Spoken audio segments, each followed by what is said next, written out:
All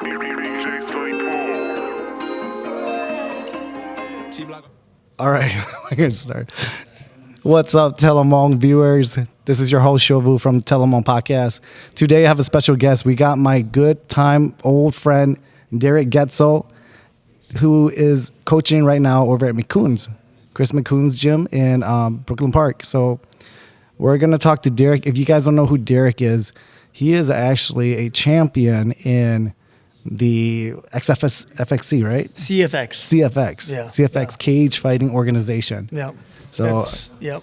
It's been around for a while, but it's just kind of an older promotion, a local promotion that UFC ex-UFC fighter Brock Larson from St. Cloud.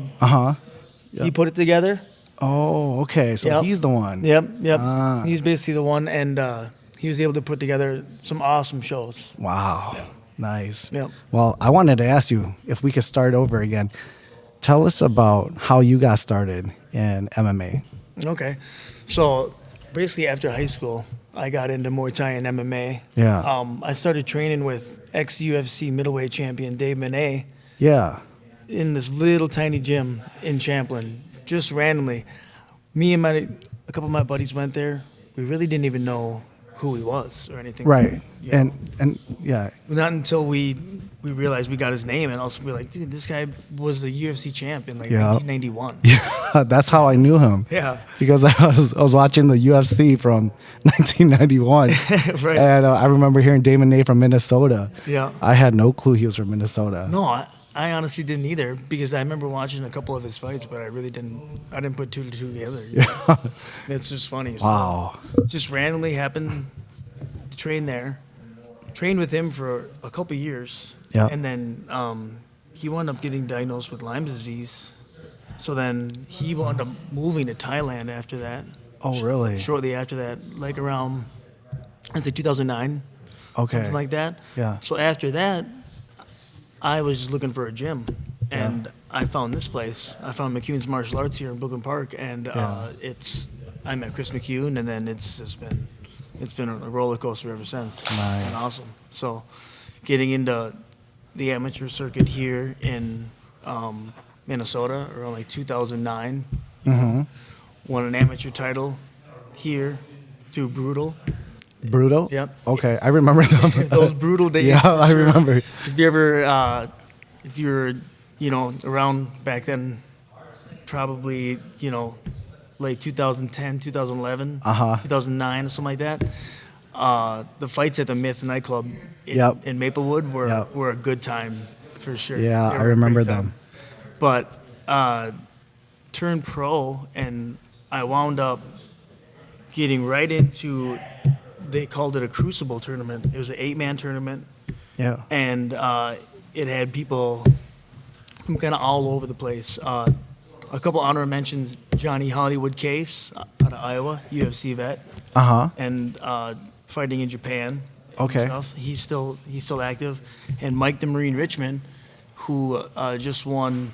Bare knuckle. Yeah, right? the light. Yep. Yeah. Light heavyweight bare knuckle boxing championship. Damn. Congrats, Mike. Probably not be watching, but congrats. And Mike is from here too. Yep. Yeah, he's actually from the academy. Yep, he's from the academy. Yep. So, me and him actually fought the first round of the tournament. Oh, really? Yep. So you fought Mike. Yep. Back it was at 155 pounds too. No way. Yeah. Doesn't he fight at heavyweight now? Yeah, right. He's fought all Holy over cow. the map. He's gotten down to from 35. He fought in Bellator. Really? 145. Yep. And then he's gone all the way up now light heavyweights. He's been all over the board. Oh. But- Well, I can't say much. I'm heavyweight too. So. There we go. Awesome. So we fought at lightweight, and then it was my first pro fight basically. And then it was his sixth. He was 6-0 at the time. Yeah. Just finishing guys. So got me in that anaconda choke late in the first, and that's all she wrote. But after that, he had wound up made a decision, I guess, to go on the UFC Ultimate Fighter show. So he was training at the academy at that time. he had must have thought that's a better opportunity, to go on the show. He was, highly a high prospect, at the time. So he decided to go that route. Well, then they wanted to keep the tournament going, so they asked me to step in Mike's place. Oh, So that was really cool. Okay. Yep. So then I basically took Mike's place and then beat my semifinal match, and then it was me and Johnny Hollywood Case in the final. oh yeah, Yep. After me just having 2 pro fights, yeah. and one was against Mike Richmond, Right. and now my 3rd pro fight is against Johnny Case. I don't know if I saw that one. Was it on YouTube? No, yeah, I think Okay. you'd have to type in like a Case versus Getzel final. And that was in Brutal, was it? The That organization. was CFX. no, well before that. At the time, this gym, Ambition MMA, Mike Oh. Riley, Okay. a guy down in Savage, put it together. And Okay. they were kind of the driving force behind it. They were a new gym at the time. They were kind of spending a lot of money Yeah. and stuff like that, and they wanted to, put on this big tournament and stuff like that. I got you. Yeah. So basically, at that time, they had set it up through kind of like their own organization, but also through Brutal as well. Okay. So they were kind of working together on it. Yeah. So then the Case fight was at Epic nightclub in Minneapolis. Uh-huh. Yep. Yeah. I think it's gone now. I don't even know if it's I called think so Epic too. anymore. I don't club there. I know a lot of the viewers do. Yeah, I don't know. I've been. if anyone remembers old Epic nightclub. Oh, they definitely do. Yeah, Just yeah. Asian people. Yeah. That's where the Asian clubs were. Right. So I've been there once, I think, once or twice. Okay. Yeah. Yeah. I used to. A couple times I go down there and the place was always packed. So I was like, I don't Yeah. even know if I can. Hey, was this Hang out when there. the Caucasians were there more? Or? Yeah, Oh, probably. okay. I think. Yeah. This is earlier. Oh, so right? that's right. Yeah, yeah. Yeah, because I Little know bit. that it turned into like an Asian club. Oh, did it? Yeah, it did. And it was just packed with these Asian people. And of course, the Hmong people were always there. Oh yeah. Yeah, I got my ass grabbed there once. Oh, I had no clue who it was. But, Living it up. Yeah, those were fun times. Oh yeah, very cool. So after that, so that was the final fight. I had won the 1-year contract for Strikeforce. Oh, okay. Yeah. So basically, what that 8-man tournament was the winner winning a 1-year contract. Yeah. With Strikeforce. So Oh, nice. I had been waiting for probably let me put this back up. Yeah. Been waiting for probably 9 months for a phone call. Really? Yeah, just waiting, just still training. Hey, so I want to ask you. I'm sure the viewers want to know too, because all these guys want to get into MMA. How's the pay though? How was the pay in Strikeforce? Because that was pretty high up there, like right next to USC. No, because at the time because I was part of the Contender Series, and then part of that a tournament. Yep. So basically, like the way the contract had kind of filled out, it was a $12,000 contract, basically. Okay. Yeah. So, but then it could have been spread out, throughout the year. I could have fought multiple times, and things like that. It was kind of open ended. Oh, so was it 12,000 you're competing for, or was it 12,000 every time you fought? It was usually. It all depends on how many times I fought within a year. So Okay. I had been waiting 9 months for the time at the time, Yeah. So then my first fight, then it was like 6 and 6, 6K and 6K. Okay, so 6 to show, 6 6 to to fight, show, 6 to win. 6 to win. Yeah. But you didn't get that 6 if you didn't win, right? Right. I didn't get that 6 if I didn't win. Right. Damn, that was a lot of money back then, though. Yeah, for sure. That was awesome. Yeah. Yeah. And I got that fight on 19 days notice. 19-day notice. Yeah, 19 days notice. Yeah. So you're fighting in 19 days. They called Yeah. you up and say, hey, Yeah, we got to like, fight for hey, you? Yeah, we got to fight for you. Like, and I had been waiting. I was like, I don't know when the next opportunity is going to come. Yeah. So I was like, we're doing it. Holy cow. 19 days. We trained as hard as we could. I cut the weight back Yeah. down, and How how much did you have to cut? it was probably like 20 pounds. Or 20 something. pounds in 19 days. 19 days. God damn. People have done worse. It wasn't terrible, Yeah. but it was definitely something that was on my mind. Yeah. It was like, okay, now I need to completely just like, Holy shit. Still, I mean, I did 32 in a month and I was dying. yeah. But 19 days, 20 pounds, that's a pound yeah, a day. yeah, a pound a Wes. day. Just Yeah. that's not how it happened, but Right, right. I probably got down, lost about 10, and then a couple days I probably lost Yep. the other. That's usually how it goes. It's never a pound a day. No, of course. It's always like rough. 5 pounds and then you gain back 4. Right? Yeah. Yeah. Yeah. It's always backwards. It always is. Yeah, that's funny. Yeah. So, that fight was down in Jackson, Mississippi. Okay. Yep, against Carlos Fodor, who was he was at the time a high prospect Okay. Was that in Strikeforce, and this Yeah. was like the Contender Series. So he had already, I think, had 1 or 2 fights. okay? In Strikeforce. How did you do against him? I did really well to start. Like, we had a great game plan. We had watched and studied him a lot, Yep. and he was really bully. Would really bully guys up against the fence, get in close range, kind of dirty boxing stuff. Yep. Well, we wanted to try and kind of use that against him. So I wound up kind of pushing him up against the cage and dirty boxing. Like short elbows and things like that, a couple foot stomps. Yeah. You can hear the commentators, Pat Miletich. Oh, okay. I know Pat. In the old, it's hilarious. He's like talking about the foot stomps, and he's like, I love foot stomps. He's like, those things Yeah. are awesome. So, I hate foot stomps if they stomp. oh, they man, hurt, you man. get him on the heel, right on the toes. Oh man, that's gonna hurt for months. It hurts, for sure.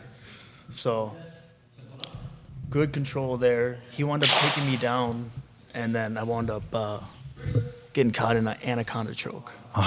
Yeah. Those damn chokes. I know, man. It was or a Darce choke, I think it was. Okay. Yeah. Tried to roll out of it, couldn't. Okay. And this was just with a few seconds left in the round. Yeah. So I didn't even know that, but the majority of the round was good on my end. I probably on the scorecards, I'd probably won the first round. But Gotcha. just one minor mistake, Yeah. So then after that, I was still open for my contract. Right? Yeah. And then Zuffa, the sister company or the mother company of UFC, Right. bought out Strikeforce. Oh, really? Yeah. That's what happened. Yeah, they bought out Strikeforce. Oh. So then they wound up basically like closing out everyone's, Contracts and everything. Yep. Yep. Paying them whatever they do and things like that. And then they cut like, I think it was like 100 fighters or something like that. Damn. Yeah. So it was basically my contract was for 12, right? They gave me 6 for that fight, and then Zuffa basically gave me another 6, Yeah. right, to just finish on my contract. Oh, really?